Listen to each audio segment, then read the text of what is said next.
Elon Musk announced that his Twitter will soon increase their character limit from 280 characters to 4,000, and will be changing the name of the company to Facebook as well. Late-night television has reached an unprecedented low, with ABC's Jimmy Kimmel launching his most blistering attack yet on tech titans Elon Musk and Mark Zuckerberg. In a recent show that sparked intense controversy, Kimmel unleashed a series of jabs that many viewers found more hostile than humorous. But what happens when comedy crosses the line from entertainment to outright animosity? As tensions escalate between traditional media and tech leadership, Donald Trump has stepped into the fray, defending both Musk and Zuckerberg against what he calls desperate attacks from failing networks. Let's dive into Kimmel's latest performance and examine how his approach to comedy might be backfiring spectacularly. Kimmel's comedy analysis. Late-night television used to be a masterclass in humor and wit, where legends like Johnny Carson and David Letterman crafted memorable moments that brought Americans together through laughter. Fast forward to today, and Jimmy Kimmel's recent performance on ABC has left many viewers scratching their heads. In his latest show, Kimmel dedicated nearly 15 minutes to criticizing tech leaders Elon Musk and Mark Zuckerberg, but the delivery felt more like a frustrated rant than classic late-night comedy. The segment began with Kimmel taking aim at Elon Musk's presence at Mar-a-Lago, comparing the tech billionaire to a sitcom character and making repeated jabs about his personal life. What's particularly noteworthy is how Kimmel's studio audience responded, with seemingly prompted laughter that felt oddly timed and forced. Industry insiders have long known about the applause and laugh signs that direct studio audiences, but in this case, the artificial nature of the reactions was painfully obvious. Moving beyond the forced laughter, Kimmel's actual joke construction revealed a startling departure from traditional late-night comedy craftsmanship. Rather than building clever setups and unexpected punchlines, his material relied heavily on simple name-calling and predictable insults. When addressing Zuckerberg's recent platform policy changes, Kimmel resorted to comparing him to various TV characters and making superficial observations about his appearance rather than engaging with the actual substance of Meta's evolving policies. The stark contrast between Kimmel's approach and his competitors becomes even more apparent when looking at the numbers. While shows like Greg Gutfeld's on Fox News consistently draw between 3 and 4 million viewers nightly, Kimmel's audience has dwindled to roughly 1.5 million viewers. A shocking statistic considering ABC's massive reach as a national network. What makes these numbers even more striking is that cable shows traditionally attract smaller audiences than network programs, yet Kimmel is being outperformed by a significant margin. Perhaps most telling is Kimmel's reliance on political divisiveness rather than universal humor. Where late-night giants of the past found ways to poke fun at figures across the political spectrum while maintaining a sense of lighthearted fun, Kimmel's material seems laser-focused on one particular viewpoint, alienating large segments of potential viewers. His recent attacks on Musk and Zuckerberg appear less about generating genuine laughs and more about expressing personal grievances with their business decisions and political leanings. This shift in comedy style hasn't gone unnoticed by advertisers either. Major brands are increasingly concerned about associating with content that divides rather than unites audiences, especially given the substantial decline in viewership. When a network show draws fewer eyes than its cable competitors, it raises serious questions about the sustainability of its current approach. But beyond the ratings and advertiser concerns lies a more fundamental question about the future of network television entertainment. How much longer can traditional media giants like Disney, which owns ABC, continue to ignore the dramatic shifts happening in viewer preferences and business performance? When we look at the financial numbers, the answer might surprise you. Late-night TV's decline. The television landscape has shifted dramatically over the past 5 years, with traditional networks facing unprecedented challenges in maintaining their once dominant position. What's particularly fascinating is how late-night television has become the perfect case study for this transformation. While Jimmy Kimmel's audience numbers tell part of the story, the broader decline of network late-night programming reveals a deeper industry crisis. Looking back just half a decade ago, network late-night shows commanded advertising rates nearly triple what they collect today. This isn't just about inflation or market fluctuations. It represents a fundamental shift in how Americans consume entertainment. Late-night television used to operate on a simple premise. create topical comedy that appeals to a broad audience winding down their day. Today, that model seems almost quaint. The numbers paint a stark picture across all major networks, where late-night shows once regularly attracted between 5 and 6 million viewers nightly. Even the most successful network programs now struggle to maintain 2 million viewers. This decline becomes even more significant when compared to digital platforms and cable alternatives, which have seen steady growth despite having traditionally smaller distribution networks. What's particularly telling is the shift in advertising strategies. Major brands that once considered late-night television a crucial part of their marketing mix are now diversifying their spending, with many moving significant portions of their budgets to digital platforms and alternative media channels. The classic model of expensive production sets, large writing teams, and high-profile hosts is becoming increasingly difficult to justify as revenue streams shrink. This decline isn't happening in isolation. The transformation of viewer habits has created a fascinating domino effect throughout the entertainment industry. Traditional late-night shows typically required viewers to tune in at specific times, usually between 11 and 11:30 in the evening. However, modern audiences have grown accustomed to consuming content on their own schedules, making the very concept of late-night television somewhat obsolete. The production values themselves tell another interesting story. While shows like Kimmel's maintain expensive studio setups and large production teams, their competitors on digital platforms often operate with minimal crews and flexible formats, yet manage to generate significantly more engagement. This raises serious questions about the sustainability of traditional production models in today's media environment. Perhaps most revealing is the generational divide in viewing habits. Surveys indicate that viewers under 35 are 3 times more likely to watch clips of late-night shows on social media than to tune in to the actual broadcast. This behavioral shift has forced networks to maintain expensive traditional production methods while simultaneously trying to compete in the digital space, effectively paying twice for diminishing returns. The content strategy itself has evolved in concerning ways. Where late-night television once prided itself on being a unifying force, creating moments of shared laughter across diverse audiences, many shows have narrowed their focus to appeal to increasingly specific demographic segments. This specialization, while potentially appealing to core audiences, has accelerated the broader trend of viewership decline. As networks grapple with these challenges, an even more pressing question emerges. How are major media corporations like Disney performing in this rapidly evolving landscape? And what do their financial trajectories reveal about the future of entertainment? Media landscape evolution.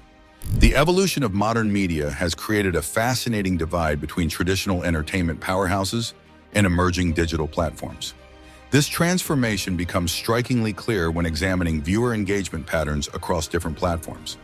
While conventional media struggles to maintain its audience share, digital platforms are experiencing unprecedented growth in both user engagement and content diversity. Social media platforms have fundamentally altered how content reaches audiences. What makes this shift particularly interesting is the democratization of content creation and distribution. A single viral moment on platforms like X or YouTube can generate more engagement than an entire week of network television programming. Even former President Trump's endorsement of these platform changes signals a dramatic shift in how social media giants are repositioning themselves in 2024. The metrics behind user engagement tell a compelling story. Digital platforms are experiencing unprecedented growth in both user engagement and content diversity. Social media platforms have fundamentally altered how content reaches audiences. What makes this shift particularly interesting is the democratization of content creation and distribution. A single viral moment on platforms like X or YouTube can generate more engagement than an entire week of network television programming. Even former President Trump's endorsement of these platform changes signals a dramatic shift in how social media giants are repositioning themselves in 2024. The metrics behind user engagement tell a compelling story. Digital platforms consistently report average user sessions lasting between 25 and 45 minutes, while traditional television programming struggles to maintain viewer attention beyond the 15-minute mark.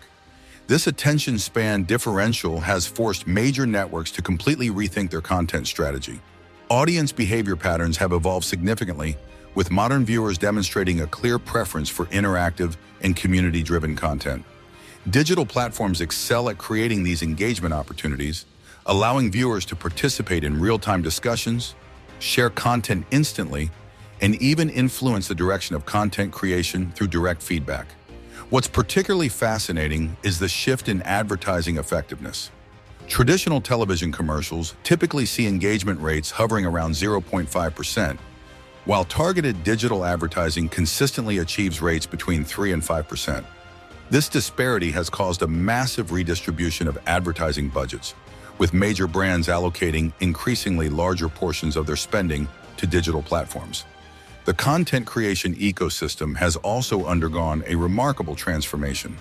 While traditional media relies on expensive production setups and rigid scheduling, digital creators can produce, edit, and distribute content within hours, maintaining relevance in rapidly evolving news cycles. This agility has become a crucial advantage in capturing and maintaining audience attention.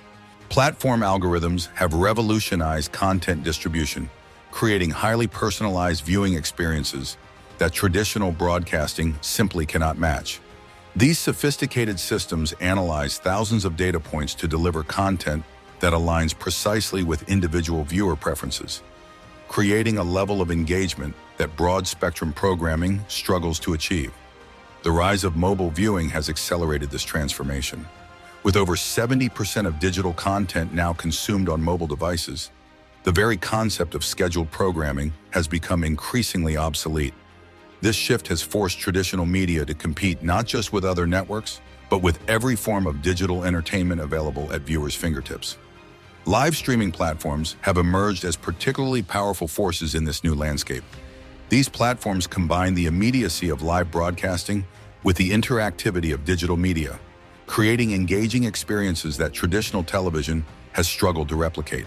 The success of these platforms demonstrates how modern audiences value authentic, unscripted moments over polished, pre-produced content. The broader implications for traditional media companies have been significant. Network executives face mounting pressure to adapt their business models while maintaining existing revenue streams. This balancing act becomes increasingly difficult as viewer preferences continue to evolve at an unprecedented pace. The stark contrast between traditional media giants and innovative tech companies becomes crystal clear when examining their financial trajectories over the past 5 years. Tesla's remarkable journey from a $32 stock price to nearly $400 per share tells only part of this compelling story. What's even more revealing is how this growth occurred during a period when traditional entertainment companies like Disney experienced significant market challenges. Disney's stock performance paints a particularly interesting picture. From a starting point of $144 per share 5 years ago, the entertainment giant has seen its value decline by nearly 25%, settling at around $108. This decline becomes even more significant when factoring in inflation, which effectively amplifies the real-world impact of this market performance. Market analysts have identified several key factors driving this divergence in performance. Tesla's focus on innovation and direct consumer engagement has resonated strongly with modern investors, while Disney's reliance on traditional entertainment models and network television has increasingly been viewed as a liability. This perception shift has influenced not just stock prices, but also institutional investment patterns. The impact of leadership decisions becomes particularly apparent when examining specific timeframes. Disney's strongest performance period notably occurred during the brief window when Bob Iger stepped away from the CEO position. This period saw the company's stock reach its peak before beginning a steady decline following his return, raising questions about the effectiveness of traditional media leadership strategies in today's rapidly evolving marketplace. Institutional investors have taken notice of these trends, with many shifting their portfolios to reflect the changing dynamics of the entertainment and technology sectors. Investment firms have increased their holdings in companies demonstrating strong digital adaptation capabilities while reducing exposure to traditional media assets. This reallocation of capital has created a self-reinforcing cycle, further widening the performance gap between old and new media companies. The revenue composition of these companies tells another fascinating story. While Tesla has successfully diversified its income streams across multiple innovative technology sectors, traditional media companies remain heavily dependent on advertising revenue from declining television viewership. This reliance on traditional revenue models has become increasingly problematic as advertising budgets continue shifting toward digital platforms. Debt structures and capital allocation strategies reveal additional insights into these companies' trajectories. Tesla's aggressive investment in research and development, coupled with strategic expansion into new markets, contrasts sharply with Disney's focus on maintaining existing infrastructure and supporting traditional distribution channels. This difference in strategic priority has significantly influenced their respective market valuations. The role of innovation in driving market performance cannot be overstated. Tesla's consistent introduction of new technologies and business models has created multiple growth vectors, while traditional media companies have struggled to meaningfully expand beyond their core offerings. This innovation gap has become a key factor in how investors value these companies' future potential. Employee productivity metrics further highlight these differences. Tech-focused companies typically generate significantly higher revenue per employee than traditional media organizations, reflecting the scalability and efficiency of their business models. This efficiency advantage has become increasingly important as labor costs continue rising across all sectors. The implications of these financial trends extend far beyond simple stock performance. They signal a fundamental shift in how the market values different approaches to entertainment and content delivery, raising serious questions about the long-term viability of traditional media business models. As these market dynamics continue evolving, another crucial development demands our attention. How are social media platforms adapting their policies and practices to capitalize on these shifting audience preferences? Zuckerberg's platform changes. Meta's recent announcement of sweeping policy changes marks a significant turning point in social media governance. Mark Zuckerberg's decision to restructure content moderation and relocate key operations to Texas signals a fundamental shift in how major platforms approach user expression and content management. These changes, announced through a carefully crafted video message, represent perhaps the most substantial overhaul of Facebook's content policies since its inception. The elimination of traditional fact-checking programs in favor of community-driven moderation systems mirrors successful approaches implemented by other platforms. This shift empowers users to participate directly in content verification, creating a more dynamic and responsive system for addressing misinformation. Early data from similar systems suggests that community-driven moderation can actually identify and address problematic content more quickly than traditional fact-checking methods. Meta's decision to simplify content policies around sensitive topics reflects a growing recognition that overly complex moderation rules often create more problems than they solve. The company's internal research revealed that intricate policy frameworks frequently resulted in inconsistent enforcement and user frustration. By streamlining these policies, Meta aims to create clearer guidelines that better align with real-world conversations. The relocation of moderation teams to Texas represents more than just a geographical shift.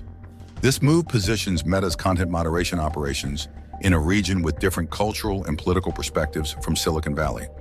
Industry analysts suggest this could lead to more balanced content moderation decisions that better reflect diverse viewpoints across the American landscape. Meta's updated approach to international content moderation also signals a significant strategic pivot.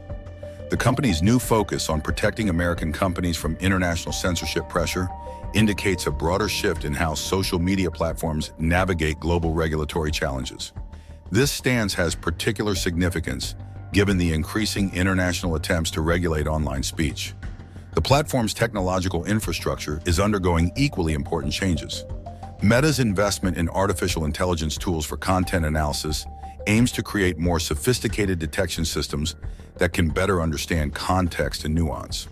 These systems are designed to distinguish between harmful content and legitimate discussion of sensitive topics, addressing a long-standing challenge in content moderation. User data from early testing of these new policies reveals interesting patterns. Engagement metrics show increased user participation in discussions about complex topics, suggesting that simplified content policies may actually encourage more meaningful dialogue. The average time users spend engaging with substantive content has increased by notable margins under the new system. The economic implications of these changes extend beyond Meta's immediate operations. Advertisers have responded positively to the platform's new direction, with many expressing appreciation for clearer guidelines around content placement. This positive reception suggests that streamlined content policies could actually enhance the platform's commercial viability while protecting user expression. Meta's approach to privacy and data protection is evolving alongside these content policy changes. The company's new framework emphasizes transparent data handling practices while maintaining robust security measures. This balance between openness and protection represents a novel approach in social media governance. The platform's community guidelines enforcement metrics tell an interesting story. Under the new system, response times to user reports have improved significantly, while the accuracy of moderation decisions shows promising early results. These improvements suggest that simplified policies can actually enhance moderation effectiveness. Industry response to these changes has been particularly noteworthy. Other social media platforms are closely monitoring Meta's results, with some already considering similar policy adjustments. This ripple effect could signal the beginning of a broader transformation in how social media platforms approach content moderation. The role of user feedback in shaping these changes cannot be overstated. Meta's decision to implement these reforms came after extensive consultation with user groups across the political spectrum. This inclusive approach to policy development represents a departure from traditional top-down decision-making processes in social media governance. Perhaps most significantly, these changes reflect a growing recognition that social media platforms must evolve to remain relevant in a rapidly changing digital landscape. By embracing more flexible and user-centric approaches to content moderation, Meta is positioning itself for sustained growth in an increasingly competitive market. But that's a lot of information on Meta. How are other innovative tech leaders like Elon Musk responding to real-world crises? And what does their approach reveal about the evolving role of technology in addressing community needs? Elon Musk's response to LA fires. The deployment of Tesla's Cybertrucks in response to the Los Angeles fires demonstrates a remarkable intersection of innovative technology and community service. In an unprecedented move, Musk redirected newly manufactured Cybertrucks, each valued between $80,000 and $120,000, to create an emergency response grid across the affected Los Angeles and Malibu regions. The strategic positioning of these vehicles serves a dual purpose that showcases the versatility of Tesla's technology. Each Cybertruck functions as a mobile power station, equipped with Starlink terminals to provide critical internet connectivity in areas where traditional infrastructure has failed. This grid system ensures continuous communication capabilities for emergency responders and affected residents, even in areas where conventional networks have been compromised. The technical specifications of this emergency response system reveal thoughtful planning. Each Cybertruck's battery capacity allows it to serve as a reliable power source for extended periods, while the integrated Starlink terminals provide high-speed internet access, with speeds averaging between 50 and 150 megabits per second. This combination creates reliable communication hubs in areas where traditional services have been disrupted. What makes this initiative particularly noteworthy is its impact on Tesla's delivery schedule. The company temporarily delayed customer deliveries in California, prioritizing emergency response over commercial obligations. This decision reflects a significant shift in how technology companies approach their role in crisis management, placing community needs above immediate business interests. The geographical coverage of this emergency response network is impressive. The Cybertrucks are positioned in a carefully planned grid pattern, ensuring optimal coverage across the affected regions. This systematic approach maximizes the efficiency of both power distribution and internet connectivity, creating overlapping zones of coverage that eliminate potential service gaps. The durability of the Cybertrucks has proven particularly valuable in these emergency conditions. Their robust construction allows them to navigate challenging terrain and weather conditions, reaching areas that might be inaccessible to traditional emergency response vehicles. This capability has proven crucial in maintaining communication links with isolated communities. The economic impact of this initiative extends beyond the immediate emergency response. Local businesses affected by the fires have been able to maintain operations through access to these mobile power and internet hubs, helping to minimize the economic disruption typically associated with natural disasters. This preservation of business continuity represents an often overlooked aspect of disaster response. Community response to this initiative has been overwhelmingly positive, with emergency services personnel particularly noting the value of reliable communication infrastructure during crisis situations. The ability to coordinate response efforts across multiple agencies through stable internet connections has significantly enhanced the effectiveness of firefighting and evacuation operations. The adaptability of these mobile response units has created a new model for emergency infrastructure support. Unlike traditional emergency response systems that often require extensive setup time, these Cybertruck units can be rapidly deployed and relocated as needed, providing immediate support where it's most crucial. The synthesis of multiple technologies in this response effort, electric vehicles, satellite internet, and mobile power stations, showcases how integrated technological solutions can address complex emergency situations. This approach may well serve as a template for future crisis response strategies, demonstrating how private sector innovation can effectively complement traditional emergency services. Through this initiative, Musk companies have established a new paradigm for corporate emergency response, one that leverages cutting-edge technology to provide immediate, practical assistance to communities in crisis. This approach not only addresses immediate emergency needs, but also points toward a future where technology companies play an increasingly vital role in disaster response and community support. The clash between traditional media and tech innovation continues to reshape our entertainment landscape. From Kimmel's struggling comedy to Musk's emergency response, we're witnessing a fundamental shift in how influence and impact are measured in today's world. What's your take on this transformation? Do you side with traditional media's approach, or are you embracing the tech-driven future? Drop your thoughts in the comments below. Don't forget to smash that like button and subscribe to stay updated on more eye-opening coverage of today's biggest media shakeups.